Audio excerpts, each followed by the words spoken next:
audrą sukelsiu tavį. Turn off the light. Klausau. O, Audra, labas.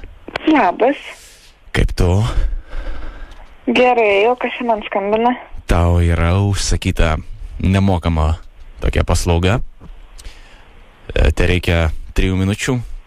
Tau prašau atsisėsti ir klausyti geros muzikos, ir tau vyras šoks striptizą ir pasakos, kaip jis tai daro.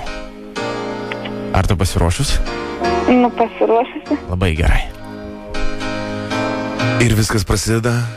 Jisai pakėlė savo marškinėlius ir dabar rodomaisiais pirštais ir nykščiais trina savo spinelius. O, jisai dejuoja, šypsosi, sukanda nykštuką tarp savo dantų, marškinėliai nesileidžia, braukia savo pirštų per lūpą, delnais per skruostą, per kaklą. O, jis palėtė kairę ranką savo klyną. Keistoka. Jis segasi sagą, segasi užtrauktuką.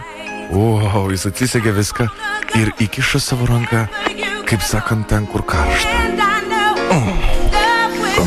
Jis vėl dejuoja, šeikina savo užpakaliuką, atsisukęs tiesiai į mane kažkodėl, užsikėlė vieną koją ant stalo, pakėlė kelnių klešnę ir jau atsirišinėja batais. Atsirišo vieną batą, nusiėmė batą, padėjo kitą koją, vėl užtraukė aukštai iki kelio kelnes, atsirišo batą.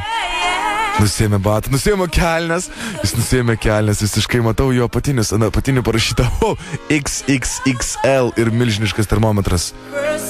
Marškinėlį jau imasi per viršų, jis nusiėmė savo megztuką. Dabar viską skiria tik tai triusikėlį. Ir jis įstrina, nuiminėja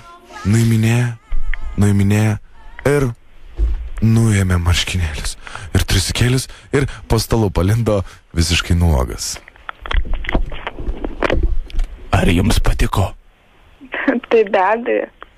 Ačiū iš jūsų 5 litai.